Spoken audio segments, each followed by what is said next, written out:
Let's talk about something that feels incredibly modern, our weird, often anxious relationship with social media. But what if the fix for it is, well, ancient? We're going to dive into Stoicism and see how it can help you build a much healthier, much saner digital life. So let me just ask you this, and be honest.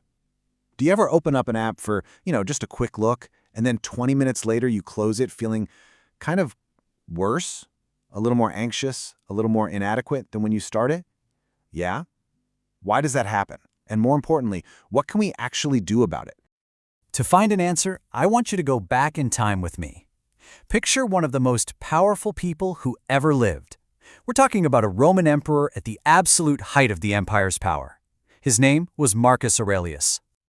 Now here's what's so wild. When he was alone, writing in his private journal, he wasn't writing about glorious battles or his own power. Nope. He was writing about his struggles with anger, his frustrations with annoying people, and his own internal battle against the need for approval. Sound at all familiar? Okay, so how can this 2,000-year-old emperor help us with our very first challenge, that soul-crushing feeling of digital comparison? You know what I mean. That feeling you get when you're scrolling through someone else's perfect highlight reel and it just makes your own reality feel kind of drab. To fight this, Aurelius had this incredible mental tool he called the view from above. The whole idea is to just zoom out, and I mean way, way out, to get some real perspective on things. And here he is, in his own words, basically reminding us how tiny our slice of existence really is. From that cosmic view, you suddenly see billions of people, all with their own complicated, messy, amazing lives. And that perfectly curated vacation photo that just made you feel bad, suddenly it doesn't seem quite so important, does it? So here's how you can actually try this yourself. The next time you feel that little sting of envy, just stop, pause, close your eyes, and imagine you're floating up, up, up, seeing the whole picture. This isn't about making someone else's joy seem small. It's about freeing yourself from letting it diminish your own. All right, so just like we get trapped by comparison, we can get hooked by something else the algorithms love: outrage. It seems like every single day there's a new controversy, a new person to be mad at, a new invitation to join the digital mob. It's just exhausting, and let's be real, it almost never actually helps. So Aurelius had a trick for this too. Every morning, he'd prepare himself with what you might call a preemptive meditation. He would literally sit there and think about all the difficult, frustrating, and just plain annoying people he was probably going to run into that day. Now, I know what you're thinking. That sounds super cynical, right? But the goal was the exact opposite. He was building empathy. He was reminding himself, okay, these people act badly not because they're evil, but because they're confused about what will actually make them happy. And here's how we can use that today. Before you fire off that angry comment, and you know you want to, just pause, take a breath. Remind yourself that the person on the other side of the screen is a human being acting from their own flawed point of view. The goal here isn't to win the argument, it's to protect your own peace of mind. You see how this all connects? This whole idea of protecting our inner peace leads us right to our third big challenge: breaking free from the most addictive part of social media, that endless, draining cycle of seeking validation, the likes, the shares, the comments.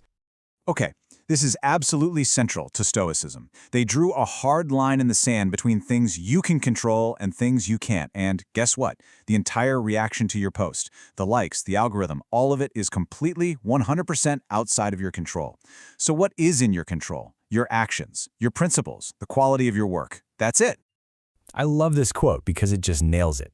It's all about separating your effort from the outcome. Your job is to do the thing, to write the post, to share the art, to make the point, with integrity. What the world does with it, that's not your business. So the practical move here is to totally redefine what success means. Instead of aiming for 100 likes, maybe your goal is just to share something you think is true or helpful. You focus on your input, and the second you hit publish, your work is done. You got to learn to let it go. The work itself has to be enough.